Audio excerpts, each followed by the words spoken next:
Bon, salut mes petites demoiselles Garibaldi, c'est Chris Comte. Bon, changer de planète, c'est un peu comme essayer en fait de vivre sous l'eau ou même dans l'espace. L'être humain n'est pas fait pour ça. Chris, t'oublies qu'on a un ancêtre poisson chelou qui est sorti de l'eau. Ouais, mais je t'arrête Edgar. Il lui a fallu des millions d'années pour évoluer. Et un jour, un descendant du poisson mal formé a rampé hors de l'eau et il a enculé un écureuil ou je ne sais quoi pour faire ça. Et si on veut habiter sur Mars, d'ici quelques décennies, faut apprendre à survivre dans cet environnement hostile. Selon un grand philosophe, Elon Musk de son petit nom, on construira des villes autonomes sur Mars d'ici 2050. Après, selon d'autres, ce serait plutôt autour de 2100, voire bien plus. Ah ben, c'est pas pour tout de suite les vacances martiennes. Hein. Oui, alors dans tous les cas, c'est vrai, Ariane. T'auras le temps de bien grandir. Mais ces dernières années, on a quand même fait des progrès assez fous. Et on sait même que Monsieur Ball fera partie de la première mission longue. C'est décidé, voilà. Du coup, comment en fait sont les conditions sur Mars? Quels sont les challenges à relever? Bref, comment faire pour ne pas crever au bout de 10 minutes? Eh bien, c'est parti pour découvrir comment survivre sur Mars. Et bien voilà, après 8 mois de trajet et des millions de kilomètres, ainsi qu'un atterrissage un peu difficile, la navette spatiale de Ball est enfin arrivée. Le sas s'ouvre, Monsieur Ball pose le premier pas sur la planète rouge et plante fièrement le drapeau français, s'il vous plaît. C'est un petit pas pour l'homme, un grand pas pour l'humanité.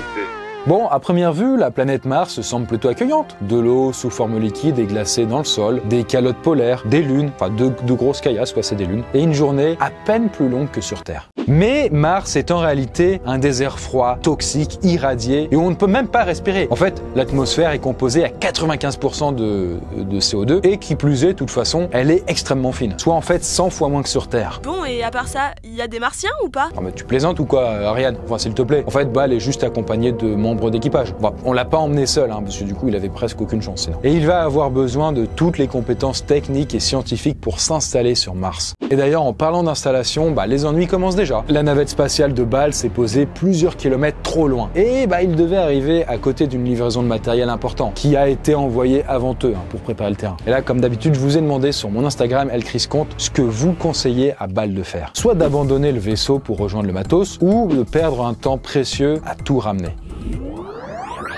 Et en vrai là c'était très serré, mais à 55% vous avez voté pour qu'il ramène le matos jusqu'à la navette. Donc c'est parti pour ramener des tonnes de matériel qui sont à plusieurs heures de marche. Mais bon, heureusement Ball pourra quand même compter sur le véhicule tout-terrain conçu par la NASA, spécialement pour Mars. Il y va pas non plus les mains dans les poches quoi, enfin dans la combi. Le Chevalier Noir va les sanctionner. Bon, en vrai, je vous le dis, mais le mieux ça aurait été de rejoindre le matos, puis de construire la base martienne, sur place, là-bas. Puis éventuellement de revenir chercher la navette plus tard. Parce qu'en vrai, la priorité pour lui, c'est de s'installer au plus vite, pour manger, boire, dormir correctement. Et là, faire l'aller-retour, ça lui prend masse de temps, surtout qu'il doit ramener tout, quoi. C'est lourd, quoi. Et malgré son apparence de désert et ses couleurs chaudes, la température, en vrai, à la surface, elle est pas ouf, c'est moins 63 degrés Celsius, en moyenne. Après, attention, il y a quand même des pics en été à 20 degrés et moins 143 la nuit au pôle. Donc faut avoir des machines qui ne gèlent pas dans ces conditions. Et aussi des combis dans lesquels les cosmonautes, astronautes, marsonautes auront toujours assez chaud. Et justement, survivre, c'est la prochaine étape de Ball. Mais ça y est, après 2 jours d'aller-retour, l'équipage a enfin ramené tout le matos à la navette. Et là, c'est l'heure de construire les tout premiers bâtiments martiens. Là, en vrai, vous voyez, les scientifiques, ils ont réfléchi, ils se sont posé plein de questions. Et en vrai, il y a plein de possibilités, mais il y en a 2 principales. Soit assembler des dômes préfabriqués en surface, ou creuser et aménager des galeries souterraines. Là, je vous ai demandé sur mon Insta quoi choisir, sachant que quand même, les pionniers, ils vont habiter dedans pendant plusieurs années, donc faut quand même pas se gourer, ok? C'est important. Et en vrai, 2 tiers d'entre vous ont préféré la surface, plutôt que de vivre comme des rats dans un terrier, quoi. Le rat, discret, prudent, intelligent et très proche de l'homme. Et c'est aussi le choix de la NASA, donc bravo à vous. Bon, en tout cas, leur projet est d'imprimer des dômes en 3D reliés entre eux grâce à un grand robot araignée. C'est leur délire, quoi. Ouais, c'est de la SF. En fait, l'extérieur des bâtiments, vous le voyez, il sera arrondi. Et ça, c'est pas juste pour donner un côté un peu futuriste, pas du tout. En fait, les murs plats et les angles sont moins résistants. Typiquement, une maison carrée, c'est un enfer puisque c'est pas très solide. Un coup de vent, une tempête et puis les murs s'effondrent. Alors que quand c'est un dôme, c'est hyper résistant. Ça peut encaisser des ouragans sans broncher. C'est d'ailleurs pas pour rien que du coup, les bulles ont cette forme ronde, c'est parce que du coup, en fait, c'est la forme la plus simple et c'est en même temps la plus résistante. Et donc du coup nous dans nos dômes il faudrait une température correcte entre 15 et 20 degrés et puis un air respirable. Et heureusement on sait fabriquer de l'oxygène à partir de l'atmosphère martienne. Et n'oublions pas d'ajouter de l'azote en bonne proportion. Oui, c'est bien Edgar, c'est bien. Mais n'oublie pas aussi le plus grand problème, c'est les radiations qui viennent du soleil. En fait, comme l'atmosphère sur Mars est super fine, les Martiens, Bal et compagnie, ils vont être exposés à 50 fois le rayonnement de la Terre. Et ce, même à l'intérieur des bâtiments. C'est trop, ça va pas du tout, et on dépasse largement les doses limites imposées par la NASA. Ce qui va du coup augmenter les risques de cancer ou même de brûlure, comme se prendre un bon coup de soleil dans la gueule, quoi. Et c'est pour ça que certains scientifiques,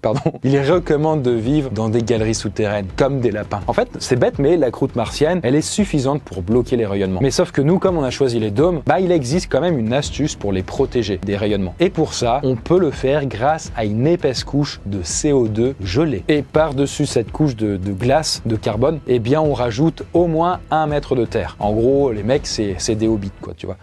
Alors ça va pas bloquer tous les rayonnements non plus, mais le niveau de protection sera suffisant. Ça donne pas si envie finalement le tourisme sur Mars. Mais c'est pas fini, Ariane. En fait, pour coloniser Mars, faut aussi des ressources. Concernant l'eau, on en trouve sous forme de glace assez facilement. Pour l'énergie, c'est plus compliqué. Les énergies éoliennes et géothermiques ne sont pas possibles sur Mars. Quant aux panneaux solaires, ils sont 40% moins efficaces que sur Terre. Et après, je vous le dis, mais il reste l'énergie nucléaire. En fait, les scientifiques prévoient d'importer le réacteur et le combustible nucléaire depuis la Terre. Ce qui est quand même pratique avec le nucléaire, c'est que c'est une toute petite machine et que du coup, tu peux avoir une énergie pour si longtemps. Enfin, c'est abusé, quoi. Mais bon, en tout cas, à partir de ça, on obtient notre première base martienne de l'histoire. Bon, là, vous voyez, Bal, il est arrivé depuis à peu près 30 jours sur Mars. Alors, 30 jours martiens ou 30 jours terrestres? Bonne question. Bonne question. Du coup, c'est des jours martiens. Mais après, en vrai, un jour terrestre et un jour martien, c'est quasiment pareil. En fait, une journée martienne, c'est 24 heures et 37 minutes. Bon, en tout cas, voilà, Bal, il a survécu à l'atterrissage, il a construit une base, et maintenant, il doit affronter d'autres dangers. Ah ouais, genre le monstre avec des tentacules géantes, des cornes de démon, des yeux rouges, des écailles... Edgar, s'il te plaît. Non, c'est non. Bal se prépare pour sa première grande mission d'exploration. Et là, attention, ses consignes sont strictes. Ne jamais s'éloigner seul et être toujours avec un coéquipier. Là, leur but sera simple, inspecter un mystérieux cratère qui est censé contenir, en réalité... c'est là que se cache la créature géante. Edgar, non, toujours pas. Non, un cratère qui est censé contenir beaucoup de glace. Parce que si c'est le cas, en fait, cette réserve d'eau leur permettra de commencer des petits tests d'agriculture. En fait, il existe plusieurs façons d'avoir de l'eau sur Mars. Par exemple, dans des lacs d'eau liquide et très salée en sous-sol. Mais aussi dans l'atmosphère, qui contient un petit peu d'humidité. Et bien sûr, en recyclant aussi les eaux usées et puis la pisse. C'est important. Mais la glace, ça reste le moyen le plus efficace. D'ailleurs, Bal et son coéquipier viennent d'arriver et commencent là à escalader le cratère. Ah là, c'est pas le moment de se blesser. Effectivement, Ariane, l'hôpital le plus proche se trouve à des millions de kilomètres. En plus, d'après les relevés de la sonde InSight, Mars est en vrai plus hostile que prévu. Par exemple, la sonde a comptabilisé plus de 450 séismes. Après, heureusement, la plupart sont quand même faibles, pas non plus, voilà. Autre petit danger quand même, et c'est ce qu'on appelle les diables de poussière. Et la sonde en a détecté plus de 10 000. Et les diables de poussière, ce n'est pas des monstres assoiffés de sang, comme le pense Edgar. Non, ce sont juste des tourbillons de sable. Et ils soulèvent en vrai tellement de poussière que le sol peut se déformer sur leur passage. En tout cas, la bonne nouvelle pour Bal, le cratère contient de la glace facile d'accès. À partir de là, Bal va pouvoir envoyer des robots pour la récupérer. Et là, tout à coup, son coéquipier trébuche et tombe au fond d'une crevasse. Là, vraiment, c'est à vous de jouer, quoi. Qu'est-ce que vous allez faire à sa place, à la place de Bal? Est-ce qu'il faudrait tenter de sauver le coéquipier immédiatement ou revenir plus tard avec un équipement adéquat? Eh bien, vous êtes 4 sur 5 à rester prudent et à choisir de revenir plus tard avec de l'équipement. Et en vrai, vous avez raison, c'est la meilleure solution. Abandonnez lâchement votre coéquipier. Non, revenir plus tard, c'est bien, parce que là, sinon, vous risquez d'y canner vous aussi. Donc bon, en vrai, Bal va se dépêcher, il va rentrer à la base et il va revenir avec des cordes, des lampes et des robots. Heureusement qu'il n'a pas essayé de descendre sans équipement, parce que la crevasse est gelée et glissante. Et quand il arrive au fond, avec le matos, c'est trop tard, hélas. Son coéquipier n'a pas survécu. Voyez ? C'est votre faute, ça. Vous avez vraiment foiré. Vous êtes mauvais. C'est mauvais! Non, en vrai, non, pardon. En vrai, il n'avait pas de chance de survie parce que quand il est tombé, sa combinaison s'est un peu déchirée à cause d'un rocher. Il l'a pas vu. Par contre, en l'espace d'une heure, le temps que Bal revienne, toute sa combinaison s'était vidée d'air et il était mort gelé. Complètement gelé et asphyxié. En tout cas, Bal est dépité et le moral de l'équipage qui reste est au plus bas. Et ils doivent alors creuser la toute première tombe sur Mars. Oh non, c'est trop dommage. Si c'était une télé-réalité, il y aurait eu un gigapic d'audimat. Ouais.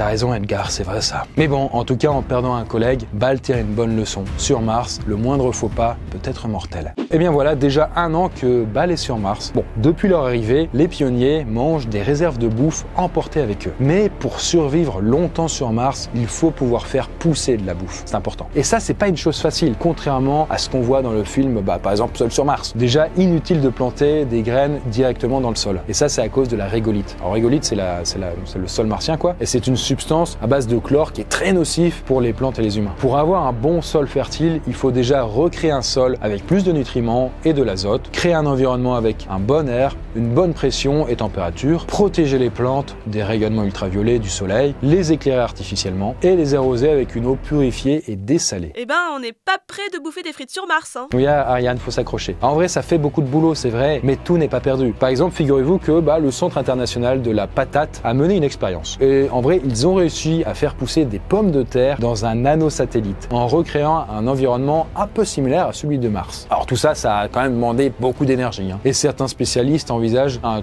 tout autre mode de culture, l'aquaponie. Et là, vous dites, à quoi? Mais pour l'aquaponie, il y a forcément un tarif. L'aquaponie, c'est une méthode super efficace qui consiste à élever des poissons et des plantes ensemble. C'est un super mix, vous allez voir, c'est ouf, j'adore, putain, en vrai c'est vrai. En fait, du coup, les deux, c'est une synergie. Les poissons, ils vivent dans l'eau, ils font caca, et leur caca, ça va servir de nutriments pour les plantes, et les plantes, elles vont servir à dépolluer l'eau, et puis pouf, ça fait un cercle vertueux. Donc voilà, l'aquaponie, c'est mieux, mais Bal est quand même un peu déprimé de tout ça, c'est très répétitif. On lui a un peu menti, il peut pas aller faire un foot dehors. Votre visage en dit long, et on a déjà vécu ça à Nice, dommage, exactement. Et du coup, il décide d'enfreindre les règles. Et là, il sort seul pour aller observer le coucher de soleil. Et ce qui est étonnant, contrairement à la Terre, c'est que les couchers de soleil sur Mars sont bleus. Alors je vous rassure, il n'y est pas allé à poil, il a sa combinaison quand même. Il l'a pas vu venir, mais en l'espace de quelques minutes, un gigantesque nuage de sable apparaît. C'est une énorme tempête qui se rapproche à toute vitesse. Et comme Bal, en vrai, il a fait une petite balade, il est quand même assez loin de la base et il n'a pas vu venir la tempête. Je vous laisse sa vie entre vos mains. Qu'est-ce que vous faites? Est-ce qu'il doit attendre dans une grotte qui est juste à côté que ça se calme, ou alors affronter la tempête et tenter de rentrer à la base? Et là, quasiment tout le monde ont décidé que Bal doit aller se réfugier dans la grotte et attendre que la tempête se calme.